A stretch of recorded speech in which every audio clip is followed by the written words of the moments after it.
The boxes were already outside when Elena Carter pulled into the driveway, her belongings scattered across the grass like something unwanted, like her life had been packed up and discarded without a second thought. Her wedding photo lay face down near the curb. Standing at the door was her husband, Daniel Reeves. Calm and distant, and behind him, wrapped in Elena's silk robe, was another woman smiling like she had already taken everything that mattered. "You should leave," Daniel said, as if she were the inconvenience.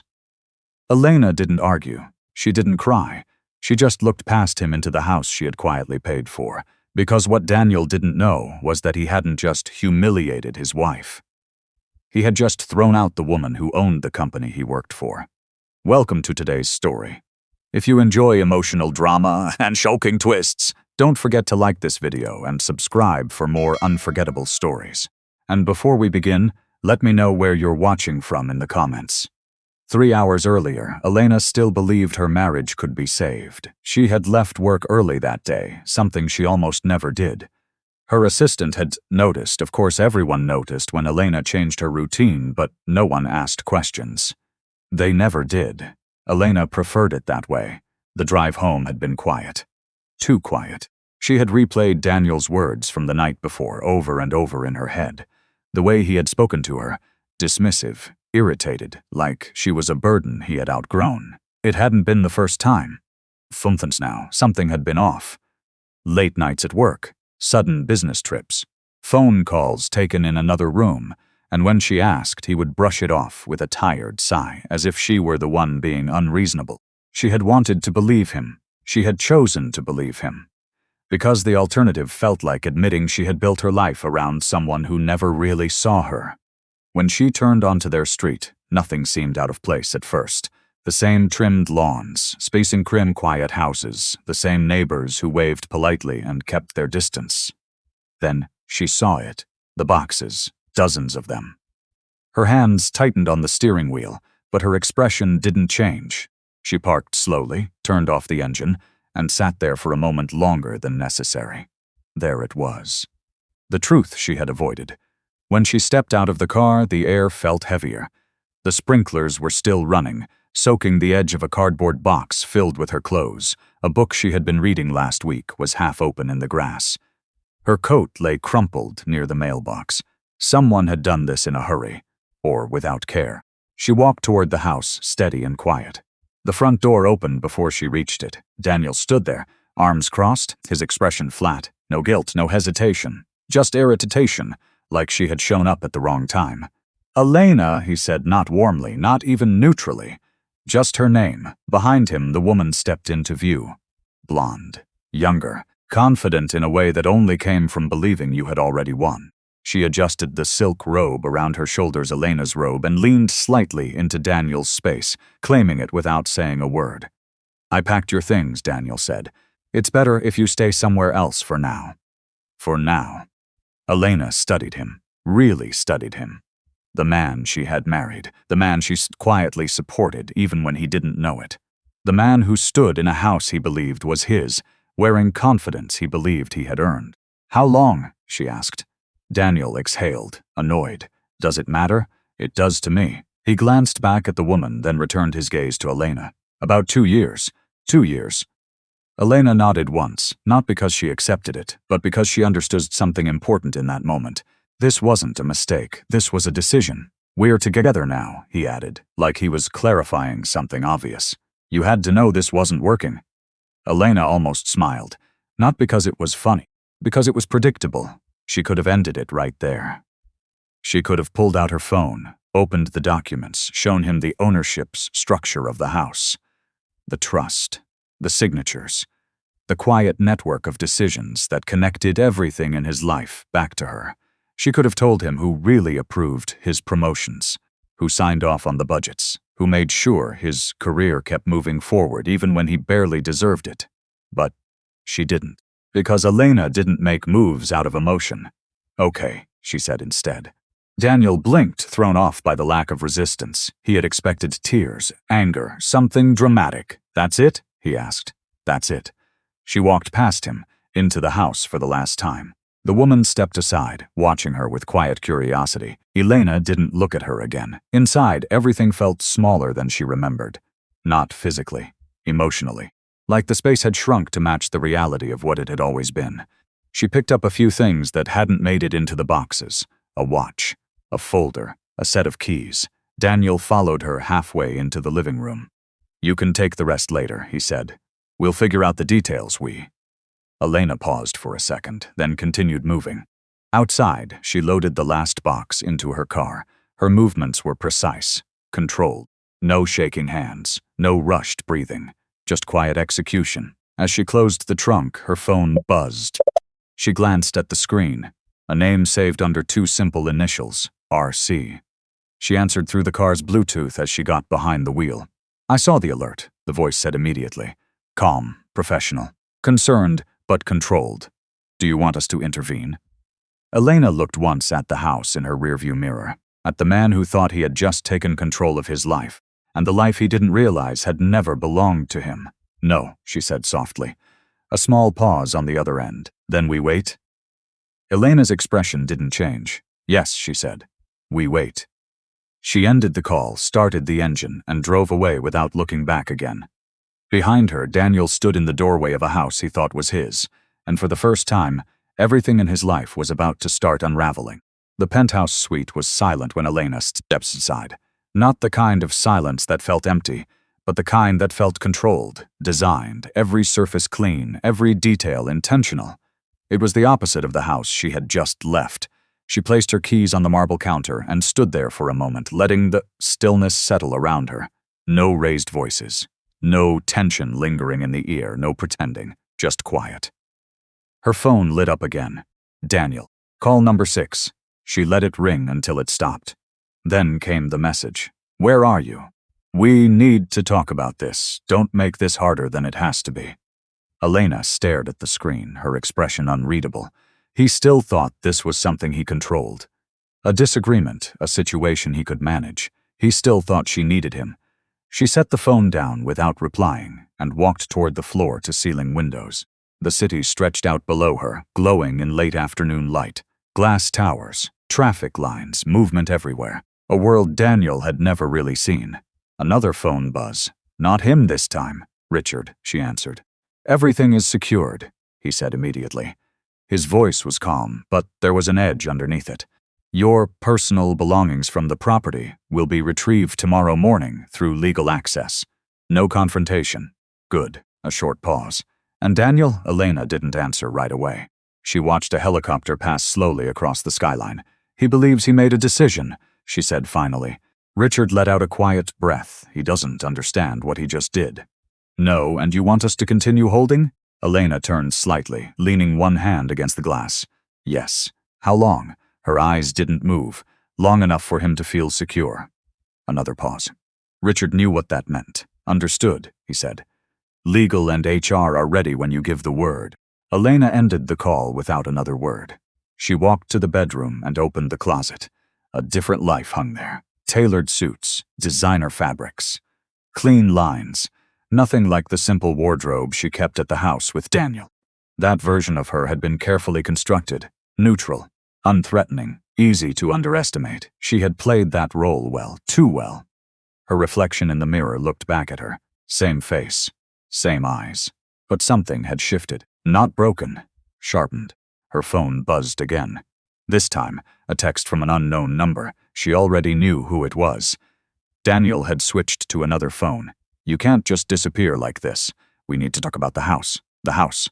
Elena almost laughed. She typed nothing, deleted the draft, set the phone down again. Instead, she walked back into the living area and picked up her tablet. With a few taps, the secured system opened. Layers of authentication passed in seconds. Her world. Her real one. The dashboard loaded. Financial reports, subsidiary performance metrics, internal communications. Everything running exactly as it should, including the division where Daniel worked. She pulled up the company structure. Orion Systems at the top. Beneath it, a network of subsidiaries, one of them highlighted in blue. The one Daniel believed was his entire career. She tapped into employee records. Daniel Reeves. Position: Senior marketing associate, salary, benefits, performance reviews, all of it, approved, signed, routed through layers of management, but ultimately authorized from above. From her, he had complained about leadership for years, about executives who didn't understand the real work. He had been complaining about her, and never once realized it. Elena closed the file. Her jaw tightened for the first time. Not from anger, from clarity. Another notification appeared, this time from legal. Patricia, draft ready. Filing upon your confirmation. Elena opened the document. Divorce papers. Clean, direct. No claims, no demands, no unnecessary conflict. She read every line slowly. There was power in restraint. If she wanted, she could dismantle him immediately. Financially, legally, publicly. But that wasn't the move, not yet. She typed one word, proceed. A moment later, Patricia replied. Filed within the hour. Elena set the tablet down and exhaled slowly. This wasn't about revenge. It was about truth. And timing. Her phone buzzed again. This time a different name. Janet? Elena answered. We finished the background review, Janet said. You'll want to hear this. Elena didn't move. I already know enough. Not this part, Janet said. They've been using company resources. Quietly. Hotels, travel, expenses. It traces back to corporate accounts. Elena's gaze hardened slightly. Of course it did. Daniel thought he was paying for those things himself. Thought he had earned that access. He never questioned where it came from. Keep digging, Elena said. There's more, Janet added. The relationship may violate internal policy, depending on roles and access. Elena's eyes flicked back to the tablet on the table. There it was, the first real crack. Send everything to Richard, she said. And Elena Janet hesitated. Yes? If we move forward with this, it won't just affect them. It'll trigger a chain reaction. Elena looked back out at the city. That's the point. She ended the call. Across town, Daniel was probably pacing through a house he believed he still owned, sitting on furniture he thought he had bought, making plans with a woman who thought she had secured a better life. None of them understood the system they were standing inside. None of them understood who controlled it. Lena picked up her phone one last time. Another message from Daniel had come through. We need to figure out finances. You can't just walk away from everything. She read it once, then locked the screen. Because the truth was simple. She wasn't walking away from anything. She was letting him stay just long enough to believe it was his. Elena didn't sleep that night, not because she couldn't, but because she chose not to. Sleep would have softened the edges, blurred the clarity she needed. And right now, she needed everything sharp. The city outside her windows moved through its usual rhythm, lights fading, traffic thinning, then slowly building again as morning crept closer. She stayed in the same spot for hours, tablet in hand, going through records she had deliberately ignored for too long. Not business records, personal ones. At midnight, Janet sent the first file. Encrypted, time-stamped, organized down to the minute. Elena opened it without hesitation. The first photo loaded. Daniel, sitting in a restaurant booth. Across from him, Clara, leaning in, smiling like she belonged there. Elena's eyes didn't flicker. She swiped to the next. Another restaurant, different night, same pattern, then another. Lunch meetings that weren't meetings. Evenings that were supposed to be late work hours. She kept scrolling. The timestamps lined up with everything Daniel had told her. Every excuse. Every lie, there it was, not just betrayal. Precision, he didn't even try to hide it from himself. Janet's message followed. Just from you. Elena read that twice, then continued. Hotel records, receipts, payment logs. That's where it shifted. Because the payments didn't come from Daniel. Not really. They traced back to corporate accounts. Not directly, not obviously. But the pattern was there if you knew how to look. He had been using access he never questioned. Resources he assumed he had earned. He never asked who approved them. He never asked why. Because he believed the story he told himself, that he was rising on his own, that he deserved everything he had. Elena leaned back slightly, her fingers still resting on the tablet. For a moment, something cold settled in her chest. Not anger. Something quieter. Recognition. Janet sent another file. This one labeled Private Messages. Elena hesitated for half a second, then opened it. A group chat. Clara and 3 friends. The tone shifted immediately. Not subtle. Not careful. Cruel. Clara, he still thinks she's the one with nothing. It's actually kind of funny. Friend, wait. Seriously? Clara, yeah. She pays for everything. He just doesn't realize it. Friend, then why are you with him? Clara, because he thinks he's going somewhere. And honestly, she's boring. Elena's thumb paused on the screen. Clara, no style, no ambition, just small. Friend, that's harsh. Clara, I'm doing her a favor. She doesn't even know what she has. Elena locked the screen. That was enough, not because she couldn't handle more, because she had seen everything she needed. The betrayal wasn't just physical. It was layered. Disrespect, entitlement, mockery. All built on a lie they didn't even understand. Her phone buzzed again. This time, a call from Richard. She answered immediately. We've reviewed the materials, he said. His voice was tighter now, controlled but no longer neutral. It's worse than we thought. I know. There's a direct violation of internal policy. Multiple, actually. Conflict of interest, misuse of corporate resources, ethics breach. Elena stood and walked slowly across the room. Can we prove it? Yes. How clean? Completely clean. Documented. Time-stamped. Legal will sign off without hesitation. Elena stopped near the window again. And if we move? Richard didn't answer right away. Then it triggers immediate termination. For both of them? Yes. Elena closed her eyes for a brief second. This was the line. Not emotional, not personal, structural. Do it, she said. A pause. Are you sure? Yes. Timing? Morning. Richard exhaled quietly. Understood. She ended the call. Silence returned again, but it felt different now. Not passive, active. Elena picked up the tablet one more time and opened Daniel's employee file again. His performance reviews were all there, strong, consistent, promising, because she had made sure they were, because she had believed in him, because she thought support would build something real. Instead, it built arrogance.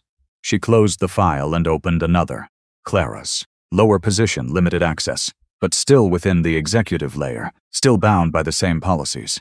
Policies Elena had personally approved years ago. Clear, written, signed. No relationships between employees that created conflicts of interest. No exceptions. Clara had signed it. Daniel had indirectly agreed to it through internal conduct standards. They had both chosen to ignore it. Now it would matter. Elena set the tablet down and finally poured herself a glass of water. Not wine. She needed clarity, not comfort. Her phone lit up again. Daniel. She watched it ring, let it stop. Another message followed immediately. They fired Clara, then another. Something's going on at work. Elena didn't move. The timing had already started. Phase 1. She picked up the phone, read the messages again, then placed it face down on the counter. Across the city, Daniel was starting to feel it. Not the truth. Not yet. Just the shift. The imbalance. The first crack in the world he thought he understood. Elena walked back to the window, watching the skyline as the first light of morning touched the buildings. She didn't smile, didn't celebrate. This wasn't victory. Not yet. This was alignment. Actions meeting consequences. Nothing more. Her phone buzzed one last time, a short message from Richard. It's done. Both terminated. Elena stared at the words for a long moment. Then another message followed. He's asking questions. She didn't reply. Because questions meant confusion. Confusion meant instability. And instability was where everything started to fall apart. Daniel didn't understand what was happening. That was the problem. He stood in the middle of the HR conference room, still holding the termination letter like it might change if he stared at it long enough. The words stayed the same. Clear, formal, final. Violation of company conduct policy. That's ridiculous, he snapped, looking from the HR manager to the corporate attorney sitting beside her. You can't fire someone over rumors. These are not rumors, the HR manager replied calmly. The evidence has been reviewed and documented. What evidence? The attorney slid a puller slightly forward on the table but didn't open it. You were informed of the policy when you signed your employment agreement. The violation is sufficient grounds for termination. Daniel's jaw tightened. So that's it? No warning? No meeting? Just done? Yes, she said, effective immediately. For a moment, Daniel just stood there, breathing harder than he realized. This wasn't supposed to happen. Not like this. He had plans. He had leverage. He had control, or at least he thought he did. He grabbed the letter and pushed his chair back harder than necessary. This is insane, he muttered. I'll talk to someone higher up. This won't hold. The HR manager didn't react. "There is no one higher up to appeal to in this case," she said evenly. Daniel didn't hear the implication. Or maybe he refused to. He walked out of the room without another word, his mind already racing ahead. Someone had targeted him. That was the only explanation. Someone in the company wanted him out. Jealousy. Office politics. It happened all the time. This wasn't about him. It couldn't be. 20 minutes later, Clara walked out of the same building in tears. Daniel saw her from across the parking lot, her makeup smudged, her phone pressed to her ear, as she tried to explain something that didn't make sense. "They fired me too," she said, the second she reached him. Daniel blinked. "What?" "They said I violated some clause. Something about relationships and internal policy. I don't even," she stopped, shaking her head. "This is insane. They can't do this." Daniel felt something shift in his chest. 2 terminations. Same morning, same reason, not random. "Targeted. I told you," he said, his voice tightening. "Someone's behind this." Clara wiped her eyes. "Who would do this?" Daniel didn't answer right away, because the truth was he didn't know, but someone had enough power to remove both of them without warning, without hesitation. That wasn't a mid-level manager move. That came from higher, much higher. He pulled out his phone and started dialing. Contacts, colleagues, anyone who might give him an answer. No one picked up. Or, worse, they did, and their tone changed the second he mentioned what happened. Careful, distant, like they already knew, like they didn't want to be involved. Clara grabbed his arm. "Daniel, what about the house? We still have that, right?" He hesitated for a second. "Of course we do," he said quickly. "This doesn't affect that. He needed that to be true. Because everything else had just been taken away." They drove back in silence. When they pulled into the driveway, Daniel noticed something strange. A car he didn't recognize parked along the curb. Dark, unmarked. "Probably nothing," he muttered, more to himself than to Clara. They walked inside. The house felt different. Same furniture. Same layout. But something about it felt off, like the space had shifted when Elena left. Clara dropped her bag on the couch and paced. "We need to figure this out fast. I can't just lose my job like this." Daniel nodded, already opening his laptop. "I will. Give me a second." He logged into his work email. Still active. For now. He searched for anything. Internal memos. HR. Reminders. Nothing unusual. No warning. No hint. Then he opened his employment contract, scrolled. Page after page of standard legal language. Until something caught his eye. A clause he had never paid attention to before. Employment subject to termination at discretion of corporate oversight based on ethical violations, conflicts of interest, or misuse of company resources. Corporate oversight. He leaned back slightly, that phrase again. It showed up in promotion emails, performance reviews, internal approvals. He had always assumed it was just corporate language, a formality. But now it didn't feel like a formality, it felt like a door. One he had never looked behind. Clara was still pacing. "Call someone," she said. "Anyone. This can't just happen." "I am," Daniel snapped, more sharply than he intended. She stopped, staring at him. "Don't take it out on me. I just lost everything too. Everything." The word echoed in his head, because he was starting to realize something. He might not have lost everything. He might have never owned anything at all. His phone buzzed. Unknown number. He answered. "Hello?" "Mr. Reeves," a woman's voice said. Professional, controlled. "This is Patricia Lawson from Lawson & Gray Legal. I'm calling regarding a filing submitted this morning." Daniel frowned. "What filing?" "A divorce petition. Filed on behalf of Elena Carter." The room seemed to tilt slightly. "What?" "It has been officially submitted to the court. You will receive formal documentation within the next 24 hours. Daniel's grip tightened on the phone. "She filed?" "Yes." He laughed, sharp and disbelieving. "That doesn't make any sense. She just left." "We haven't even Mr. Reeves," Patricia interrupted gently. "The filing is already processed. This is simply a notification." Daniel didn't speak. Clara watched him, her expression shifting from frustration to confusion. "What is it?" she asked. He didn't answer her. He couldn't. Because for the first time since this started, something didn't feel random anymore. Job gone. Clara gone.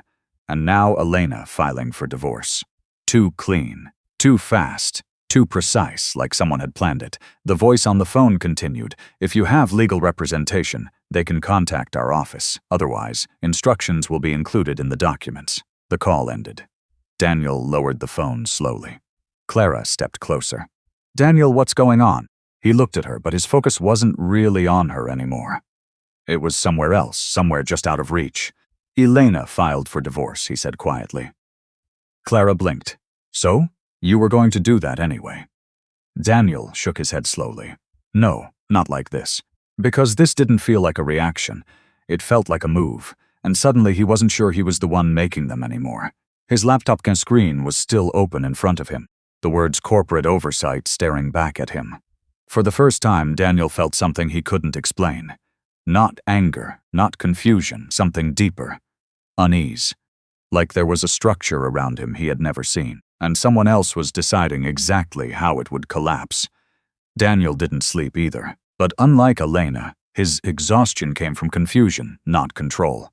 He sat at the kitchen table long after Clara had gone upstairs, staring at the same set of documents over and over again. His termination letter. The printed copy of the divorce notice that had arrived by email. His employment contract. Nothing changed. Nothing made sense. By morning, he had convinced himself of one thing. This wasn't coincidence. Someone had decided to take him down. The problem was, he couldn't figure out who. Clara came downstairs around 8, her expression tight, her movements sharper than usual. She didn't greet him, didn't ask how he was. "Did you fix it?" she asked instead. Daniel looked up slowly. "Fix what?" "Our jobs," she snapped. "What do you think?" "I'm working on it. That's not an answer." I called people. No one's talking. It's like they've all been told to stay out of it. Clara folded her arms. "So what, we just accept this?" "No," he said quickly. "There has to be someone above HR, someone who signed off on this. Then find them." Her tone wasn't supportive. It was impatient. That irritated him more than he expected. "I'm trying," he said, his voice tightening. Clara didn't respond. She walked to the counter, picked up her phone, and started scrolling, looking for something else. Something better. Daniel noticed. Of course he did. And for the first time, something about that bothered him. Not enough to confront her, but enough to feel it. His phone buzzed. Unknown number again. He answered immediately. "Yeah?" "Mr. Reeves," the voice said, calm and professional. "This is Capital Bank regarding your credit account." Daniel frowned. "What about it?" "We've received a request from the primary account holder to suspend access and review recent transactions." He blinked. "What primary account holder?" "That's my card. According to our records, you are listed as an authorized user under a corporate account." Daniel sat up straighter. "That's not right. I've been using that card for over a year." "Yes, sir. And the charges are currently under review. The account holder has flagged multiple transactions for verification." His stomach dropped slightly. "What transactions?" "Hotel stays, dining, jewelry purchases." Clara froze across the room. Daniel swallowed. "That's just normal usage. I can explain that." "Of course," the voice said politely. "However, until the review is complete, the account will remain restricted." The call ended. Daniel lowered the phone slowly. Clara stared at him. "What was that?" He didn't answer right away. Because he wasn't thinking about the card. He was thinking about something else. Corporate account. Authorized user. That phrase again. Just like at work. Just like in the contract. He stood up abruptly and walked to his laptop. "What are you doing?" Clara asked. "I'm checking something." He logged into his online banking. The account loaded, and for the first time he actually looked at it, really looked. The checking account balance was higher than he remembered. Much higher. He scrolled through the transaction history. Deposits, regular, consistent, from sources he didn't recognize. BW Holdings, Orion Financial Services, internal transfers labeled with codes he had never paid attention to. He frowned. "What is this?" Clara stepped closer. "What?" "Look at this." He pointed at the screen.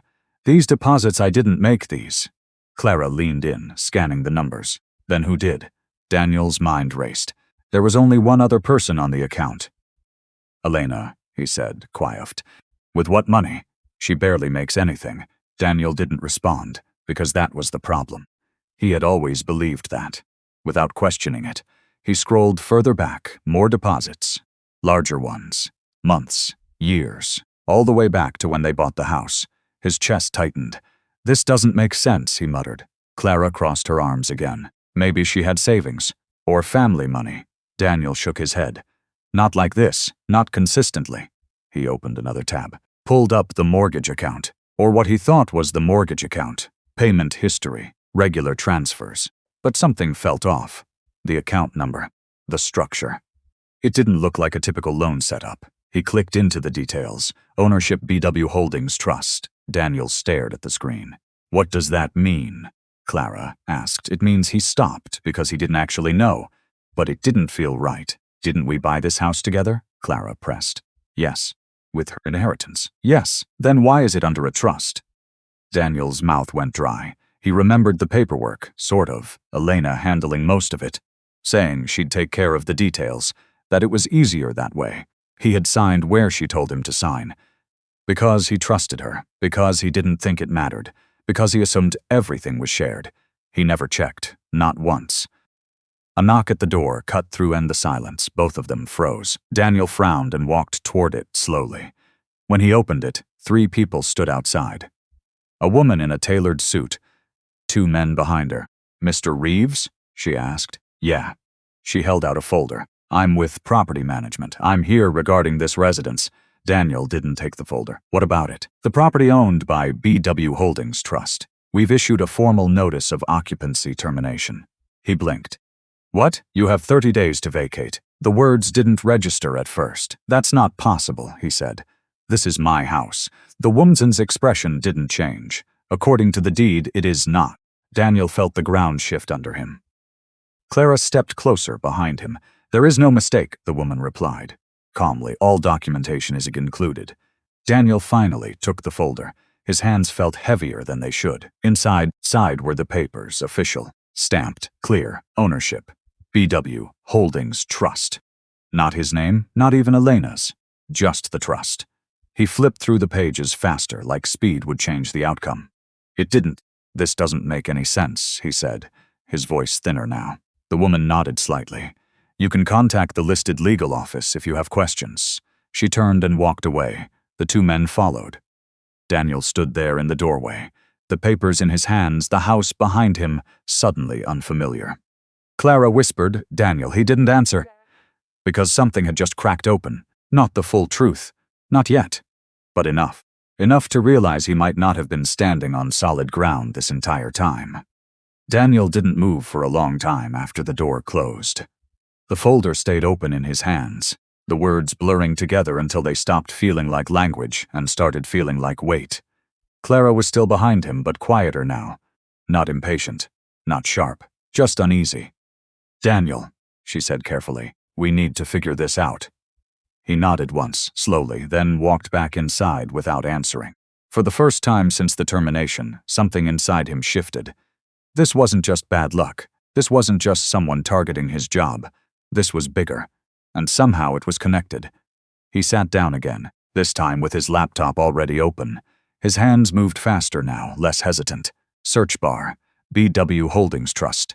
The first results were vague. Legal filings, asset management references, corporate structures. Nothing personal, nothing clear. But one thing stood out. The trust wasn't small. It was tied to multiple entities. One of them made his breath hitch. Orion Systems, Daniel frowned, leaning closer to the screen. "That's my company," he muttered. Clara stepped in again. "What?" "Orion Systems, that's the parent company." She looked confused. So why is the trust connected to it?" Clara shrugged. "Big companies have investors. Maybe it's just one of them. Maybe. That should have made sense. But it didn't, not with everything else. Not with the deposits, the accounts, the house. Daniel clicked deeper. Shift structures, subsidiaries. Orion Systems was at the top. Under it, dozens of divisions. One of them was his department. Another was the financial services arm tied to his accounts. He sat back slightly, a slow, uncomfortable realization forming. Everything in his life, his job, his salary, his promotions, his bonuses, even the bank account he used, all of it led back to the same place, Orion Systems. And now so did the trust that owned his house. Clara crossed her arms again. "You're overthinking this." Daniel didn't respond right away. Because he wasn't thinking about systems anymore. He was thinking about Elena. her silence, the way she had looked at him when he told her to leave. Not angry, not desperate, just done. And that didn't match the woman he thought he knew. He shook his head, slightly, trying to push the thought away. No, there was no way Elena was connected to any of this. She worked a mid-level role, quiet, reliable, invisible. That's what he had always believed. That's what everyone believed. His phone buzzed again, another unknown number. He hesitated this time, then answered. Hello? Mr. Reeves, a different voice said. Female, controlled. This is Morgan and Hale Legal Group. We represent BW Holdings Trust. Spine stiffened. Okay, we're reaching out to confirm that you received the notice regarding the property. I did, he said. But there's been some kind of mistake. There has not, the voice replied calmly. However, if you wish to dispute the notice, you may schedule a consultation. Daniel swallowed. I want to understand who owns the trust. A brief pause. I'm afraid that information is not publicly disclosed. Then who signed the eviction? He pressed. Another pause, slightly longer this time. It was authorized through the trust's executive office. That doesn't answer my question. No, she said, still calm. It doesn't. The call ended before he could push further. Daniel stared at his phone. Clara looked at him, her expression tightening again. What did they say? Nothing useful. That's not good enough. Daniel stood up abruptly. Then, what do you want me to do? Her voice rose. It's, fix it. That's what you always do. The words hit harder than she probably intended, because suddenly he wasn't sure that was true anymore. There was a time when he believed he controlled everything. His career, his finances, his home. Now every piece of it felt like it belonged to someone else, and he didn't even know who that someone was. Clara turned away first this time, not dramatic, just distant. Daniel noticed that too. Of course he did. He opened his laptop again, more aggressively now. If the trust wouldn't tell him who owned it, he would find another way. He searched Orion Systems instead, not the public site. Deeper, articles, industry reports, financial disclosures. Names started appearing. Board members, investors, executives. Then one article caught his attention. It wasn't new, but it wasn't old either. A profile piece about Orion's leadership structure. He clicked it. The headline was simple. Inside the silent leadership of Orion Systems. Daniel scanned quickly. Mentions of a decentralized executive model, a controlling entity that rarely appeared publicly. Decisions routed through a private office. No clear CEO listed in the usual sense. Just authority, hidden, distributed, controlled. His pulse picked up slightly. He scrolled further. There, a name, not in bold, not highlighted, almost buried in the article. Executive Authority Representative E. Carter. Daniel froze. The room went quiet in a way that didn't feel natural. Clara was saying something behind him, but he didn't hear it. He leaned closer to the screen, rereading the line again. E. Carter. It could be anyone. Of course it could. Common name, common initial. But his chest tightened anyway. Because suddenly, too many pieces were starting to point in the same direction. The trust, the house, the accounts, the company. And now that name. Elena Carter. He shook his head, almost violently. No, he muttered, stepped closer again. What? Clara stepped screen toward her. Look at this. She scanned it quickly, then shrugged. So? It scanned it quickly, then shrugged. So? It's just a name. But his voice didn't sound convinced anymore, because the first time Daniel wasn't just confused. He was afraid, not of losing his job, not of losing the house, but of something else. Something much worse. The possibility that he had completely misunderstood the person he had just thrown away. Daniel didn't sleep. He sat at the kitchen table long after Clara had gone to bed, the glow of his laptop casting sharp shadows across the room that no longer felt like his. The article was still open, the same line, the same name. E. Carter.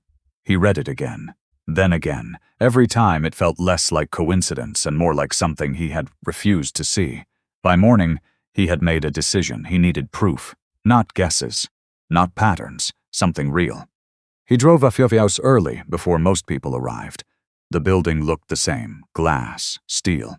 Clean lines that once made him feel important. Today it felt different, like walking into something he didn't understand anymore. The security guard at the front desk barely looked up. Morning, Daniel nodded, swiping his badge. It still worked. For now, that small detail gave him a strange sense of relief. Inside, the office was quiet, lights still dimmed, desks empty. The calm before the day started. He walked straight to his workstation, sitting down and logging in with steady hands. He wasn't here to work. He was internal directories, employee records, executive files. Most of it was restricted as expected. But Daniel had been in the company long enough to know where the edges were, where things were stored, where things weren't supposed to be found. He pulled up Orion's internal org chart first. At the surface level, it looked exactly like it always had. Department heads, directors, layers of management. Nothing unusual. But then he toggled a different view, one he had never paid attention to before. Ownership structure. The screen took a second longer to load. Then it appeared. Not names, entities, holding companies, trusts, legal wrappers that meant nothing to most employees. But now they meant everything. Daniel leaned closer. Orion Systems controlled by Orion Holdings. Orion Holdings controlled by BW Holdings Trust. The same trust. The same one that had just removed him from his house. His pulse quickened. He clicked deeper, navigating through layers of filings and internal notes. There were references to an executive office, a private approval channel. Decisions routed through a single authority point. No name listed. Just a designation, primary authority. His throat tightened. He searched the designation. Nothing public, nothing obvious. But buried in a compliance document, there was a signature block. Initials. E.C. Daniel sat back slowly. It wasn't enough. It still wasn't enough. He needed something that tied it directly to her, to Elena. Because right now, it was still possible he was wrong. Still possible that this was all coincidence. Still possible that he hadn't just destroyed his own life. His phone buzzed again. This time it wasn't an unknown number. It was his former manager. Daniel answered immediately. "Hey." The voice on the other end was tense. "Daniel, where are you?" "At the office." A pause. "You shouldn't be. I still have access." "Not for long," the manager said quietly. "HR is flagging your account today." Daniel's jaw tightened. "I need information. That's not how this works." "It is now," Daniel said. "Tell me what's going on." Another pause. Then, lower, almost hesitant. "What does that mean?" "Executive directives." Sudden quiet. Legal-backed. Daniel leaned forward. "From who, I don't know," the manager said quickly. "Nobody does." "That's the point." Daniel closed his eyes briefly. "That's not true," he said. "Someone knows." The manager exhaled. "Look off the record." "Yeah, whatever is happening, it's coming from above, board level, way above." Daniel's grip tightened around the phone. Above the board. Above everything. There weren't many places that could come from. "Have you ever heard the name Elena Carter connected to this company?" Daniel asked. Silence. Not confused silence. Careful silence. "I can't talk about that," the manager said. Daniel's heart slammed hard against his chest. "You can't or you won't." "I have to go," the manager replied quickly. "You should leave, Daniel. Seriously." The line went dead. Daniel stared at the phone for a long moment. That wasn't denial, that wasn't ignorance, that was fear, and it told him more than any confirmation could have. He stood up slowly, the room suddenly feeling smaller. He walked toward the glass wall overlooking the city, the same view he used to admire. Now it felt distant, unreal. Because if what he was starting to believe was true, then everything he thought he had built, what was quiet stouts behind him, made him turn. Someone had entered the office, not security, not HR. A man in a dark suit, older, composed. Not someone Daniel recognized, but the way he moved said everything. Controlled, certain. He wasn't here by accident. "Mr. Reeves," the man said calmly. Daniel straightened. "Who are you?" The man stepped closer, holding out a card. Daniel took it. "Morgan and Hale Legal Group." "The same firm?" "We need to speak," the man said. Daniel's pulse spiked. "About what?" "Your continued access to company systems and your presence in a property you no longer have rights to." Daniel clenched his jaw. "I'm not leaving until I get answers." The man studied him for a moment. Then something shifted slightly in his expression. Not concern, not sympathy. Just acknowledgement. "As you wish," he said. But understand held his gaze. "You are not being targeted randomly," the man continued. "Every action taken so far has been authorized through proper channels." Daniel stepped forward. "By who?" The man didn't answer directly. Instead, he reached into his briefcase and pulled out a document. "Not offering it. just holding it where Daniel could see the header. Executive Authorization Record. Daniel's eyes locked onto the bottom of the page. The signature line. The initials. EC, the same ones. The same pattern. The same truth getting harder to deny. Daniel's voice dropped. That doesn't mean anything. The man tilted his head slightly. It will. A beat of silence. Then he added, almost casually, "You may want to check your email." Daniel frowned, pulling his phone out immediately. There was a new message, no sender name. Just an internal routing address. Subject line, board meeting notice, mandatory attendance. His breath caught. He opened it. The time. That afternoon. The location. Executive floor. And at the bottom authorization required by primary authority. Daniel looked back up, his chest tightening. "Why am I being called to a board meeting?" he asked. The man met his eyes. For the first time, there was something almost like certainty in his voice. "Because," he said quietly, "you're about to find out who you've been working for all along." Daniel's fingers tightened around his phone. Because deep down, he already knew the answer. He just didn't want to say her name out loud. Daniel didn't remember walking out of the office. One moment he was staring at the email on his phone, the next he was outside, the city noise crashing back into him like something distant and unreal. Board meeting. Executive floor. Primary authority. Every word felt heavier now. Because it wasn't just a meeting. It was an answer, or a confirmation of something he wasn't ready to face. He got into his car but didn't start it right away. His hands rested on the wheel, fingers tense, eyes unfocused. Elena's face came back to him. Not the version he had argued with, not the version he had dismissed. The one from yesterday, standing in front of the house. Calm, unshaken, as if she already knew something he didn't. He exhaled sharply and started the engine. He had hours before the meeting, and there was one thing he needed to do before that. He drove across the city, barely noticing traffic, barely noticing time. The route was familiar, but it felt different now. Because he wasn't going home. He was going back to something he had already lost. When he pulled up, the house looked exactly the same. Clean lawn, quiet street, nothing dramatic. But it wasn't his anymore. The realization hit harder now that he understood what that actually meant. Daniel stepped out of the car slowly. There was a lockbox on the front door. New, temporary, professional, legal. Everything about it said the same thing. You don't belong here. He walked closer anyway. He didn't try the door. He didn't touch the lockbox. He just stood there. For a long moment. Then he noticed something. Across the street, a black sedan, parked engine off, but someone inside, watching. Daniel's jaw tightened. Of course. This wasn't just a property transfer. It was controlled, managed, observed. He let out a quiet breath, stepping back from the door. He wasn't here to fight. Not anymore. He turned and got back into his car. As he drove away, something settled inside him. Not peace, not acceptance. Just clarity. Whatever Elena was, whoever she really was. She hadn't reacted yesterday. She hadn't argued. She hadn't even tried to stay. Because she didn't need to. Because she had already decided something, and he was only now catching up to it.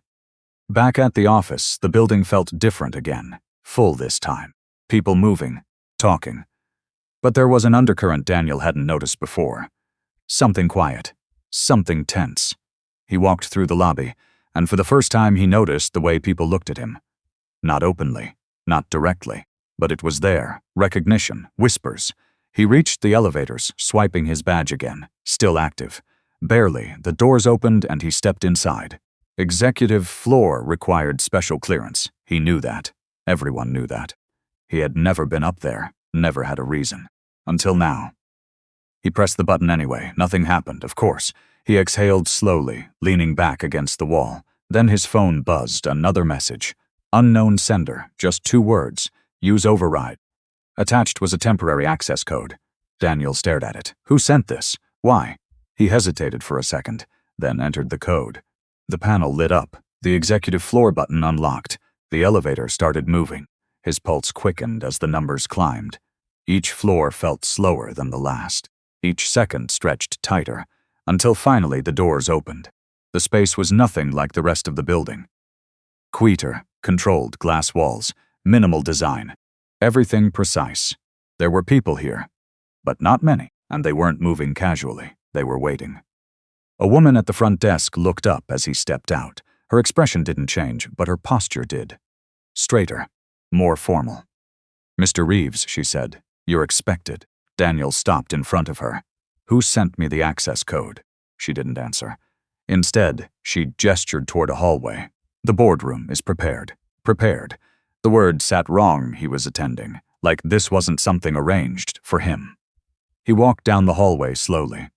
Every step felt heavier, every detail sharper. At the end of the corridor was a set of double doors, closed, waiting. Daniel reached for the handle, paused for just a second, then pushed them open. The room inside was large, long table, floor-to-ceiling windows, city stretching out beyond it, and around the table the board. People he had only seen in internal profiles, names tied to decisions he never questioned. They were all there, seated, watching. The moment he stepped in, conversation stopped, silence fell, and every eye turned to him. Daniel's chest tightened. This wasn't a normal's meeting. This was something else. He took a step forward, then another. No one spoke. No one greeted him. They just watched, like they already knew something he didn't. At the far end of the table, one chair remained empty, centered, intentional, not for him. He knew that instinctively, because even without seeing her, he could feel it. That was her seat. A quiet sound behind him made him turn. The doors had closed. Soft, final. He didn't in again, and for the first time, Daniel understood. This wasn't about his job. This wasn't about his house. This was about power. Real power. The kind he had never actually had. Footsteps echoed from the side entrance. Light, measured, unhurried. Daniel's heart slammed hard against his chest. He didn't turn right away, because part of him already knew, and part of him wasn't ready to confirm it. The footsteps stopped, right behind him, close enough that he could feel the presence. The room stayed silent, waiting, then a voice. Calm, familiar, controlled. "You made it." Daniel closed his eyes for half a second, then turned and saw her. Daniel couldn't breathe for a second. Elena stood there, not in the soft clothes he was used to seeing, not in the quiet version of herself he had dismissed for years. She looked the same, and completely different. Tailored black suit, hair pulled back, no jewelry except a single understated watch, no hesitation, no uncertainty. She didn't look like someone who had been thrown out of her home the night before. She looked like she had walked into her own space, because she had. The room didn't react loudly, no surprise, no shock, just a shift, subtle, respectful. Every person at that table had straightened slightly. Daniel noticed it. That was the first thing that hit him. Not her, not the realization, the reaction of everyone else. They already knew. Elena walked past him without stopping. No glance, no acknowledgement. She moved to the head of the table and took the empty seat. The one he had already understood wasn't his. Silence settled deeper. Daniel stood there, still near the door, unsure where he even belonged in this room. For the first time in years, he felt small, not because someone made him feel that way, because the truth did. Elena placed a folder in front of her, then looked up. Her eyes moved across the room, calm, measured. Then, finally, they landed on him. Not so soft, not angry, just clear. "You can sit," she said. Her voice was steady, professional. Like this wasn't personal, like he wasn't her husband. Daniel moved without thinking, taking a seat at the far end of the table, as far from her as the room allowed. No one spoke until she did. Elena, one of the board members, said carefully, "Shall we proceed?" Daniel caught it. Not Miss Carter, not any title, just her name. Familiar, but weighted with something else. Authority. She nodded once. "Let's keep this efficient." Efficient, like everything that had happened to him in the last 24 hours. Her eyes flicked to a man on her right. Legal. The man from earlier stood slightly, opening his folder. Per internal policy and executive authorization, he began. "The termination of Daniel Reeves and Clara Weston has been executed due to violation of company conduct guidelines, specifically undisclosed conflict of interest and misuse of company resources." Daniel felt the words hit harder now. Not because they were new, but because of who had authorized them. He looked at Elena. She didn't look at him. The legal advisor continued. "Additionally, all associated benefits, access privileges, and financial extensions connected to company-managed systems have been suspended. Everything. Gone. Not gradually. Not negotiable. Just removed." Elena? Another board member spoke. There has been internal concern regarding the speed of these actions. She nodded slightly. I'm aware. Her tone didn't change. There was sufficient documentation to justify immediate enforcement. Daniel's hands clenched under the table. Documentation, proof, records. She had known. For how long? He leaned forward slightly. You. He stopped himself. The room was watching, not him, her. Everything moved around her. He swallowed, correcting himself. Miss Carter, this is excessive. The room went still. Elena looked at him fully now. And for the first time there was something in her expression, not anger, not satisfaction, just recognition. You believe that? She asked. Her voice was quiet, but it carried. Daniel held her gaze. You could have handled this privately. A pause. Then slowly she leaned back in her chair. We are handling it privately, she said. The words landed harder than anything else, because she was right. This wasn't public. This wasn't chaos. This was controlled, clean, final. Daniel's chest tightened. You didn't have to, I did, she said, cutting him off. Still calm, still controlled. You signed a code of conduct agreement when you accepted your position, she continued. You also signed financial disclosure documents tied to internal accounts. Daniel's mind raced, those forms. Routine. He barely remembered signing them. You violated both, she said simply. Her voice didn't rise, didn't accuse. It just stated. And the consequences were already defined. Daniel shook his head. This isn't about policy. For the first time, the room shifted. Because now, it was personal. Elena didn't deny it, but she didn't accept it either. It's exactly about policy, she said. A beat. Then, she added, quieter. You just never thought it would apply to you. That hit. Harder than anything else. Because it was true. He had never thought the rules were meant for him. Not really, not when he believed he was the one in control. Daniel's voice dropped. You could have told me. The room didn't react, but the air changed. This wasn't about the company anymore. This was about them. Elena held his gaze for a long moment. Then she asked, when? He frowned slightly. When should I have told you? She continued. Before or after you decided I wasn't worth keeping? Daniel didn't answer, because there was no answer that didn't make it worse. She looked away first, back to the table, back to the room, the space where she belonged. Let's move on, she said. Just like that. Like the conversation was over. Like he didn't matter anymore. The meeting continued. Numbers, reports, decisions. Daniel barely heard any of it, because everything in his head had already collapsed. Every assumption, every belief, every version of his life. Gone. Rewritten. By the person he had underestimated the most. After what felt like hours, the meeting ended. Chairs shifted, papers closed, people stood, but no one rushed out. They waited. For her. Elena stood last, clickling her folder, composed, untouched. Daniel pushed his chair back, quickly standing. He couldn't let this end like that. Not without something. Wait, he said. The room stilled again. She paused. What now? Now, she asked. Her voice was distant. Professional again. Like whatever had just happened between them was already filed away. Daniel stepped forward. Not close, but closer. This isn't over, he said. Not a threat, not confident, just desperate. Elena finally turned slightly, just enough to look at him over her shoulder. It is, she said. Simple, final. Then she added, quieter, almost as an afterthought. You just didn't realize it when you made your decision. Daniel felt something in his chest drop. Because she wasn't talking about the meeting, or the company.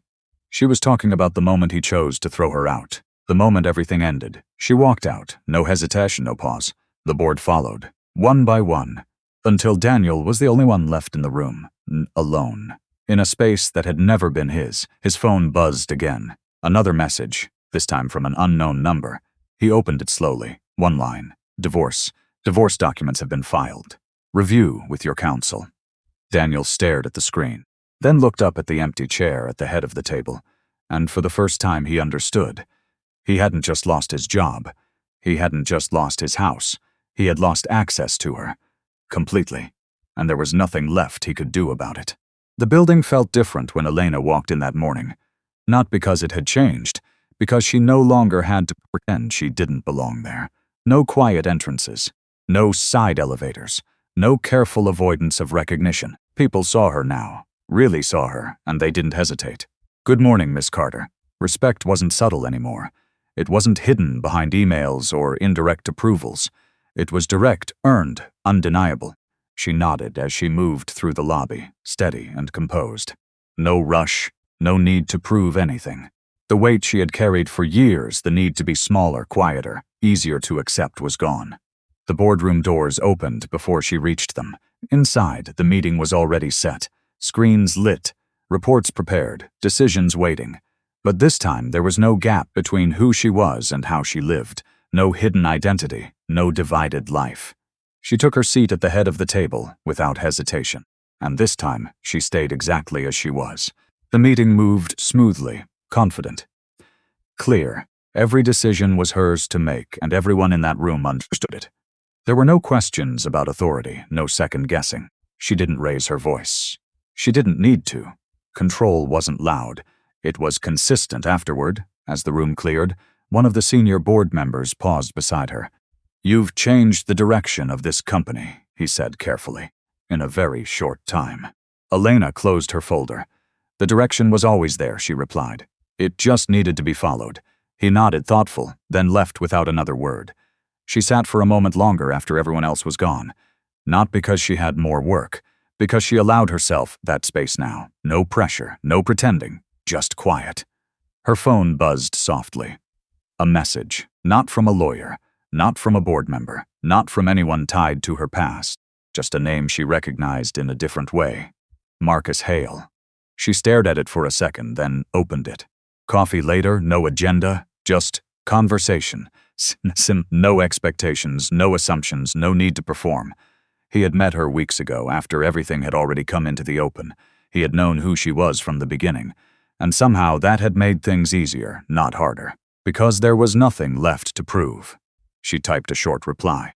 "Yes, that sounds good. No hesitation, no overthinking, just a choice." Elena stood, gathering her things, and left the room. Outside, the city moved the same as it always had. People rushing, traffic building, life continuing without pause. But for the first time in a long time, she felt separate from the noise, not isolated. Free. She passed the street where she used to wait for Daniel after work. The same corner, the same view. For a moment, the memory flickered. Not the anger, not even the betrayal. Just the version of herself who had stood there, believing that love meant staying quiet, that patience would be enough, that if she made herself small, she would be chosen. She didn't stop walking. That version of her was gone. Not erased, but understood. She had loved him. That part was real. But so was the way he had treated her when he thought she had nothing to offer, and that truth didn't need to be argued anymore. It had already proven itself. Her phone buzzed again. A notification this time. A financial article. Her name in the headline. Billionaire wife and CEO Elena Carter reshapes Orion Systems after internal scandal. She didn't open it. She didn't need to. The world knew now. Everything that had been hidden. Everything he had never seen. There was no unaware left. Only consequences and clarity. Later that afternoon, she met Marcus at a quiet cafe. No luxury. No spectacle. Just a simple place with soft light and steady conversation. He stood when she arrived, smiling in a way that felt grounded. "Hey," he said.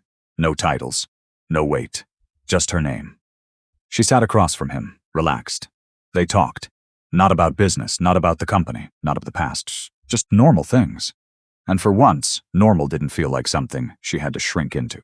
It felt like something she could choose. As the conversation settled into a comfortable silence, Marcus leaned back slightly. "You seem lighter," he said. Elena thought about that, then nodded. "I stopped hiding," she said simply. He didn't ask more. He didn't need to. Outside, the sun dipped lower, casting long shadows across the street. Elena watched it for a moment. Not with regret, not with longing, just awareness. Her past wasn't something she had to carry forward anymore. It had done its part. It had shown her exactly what mattered, and what didn't.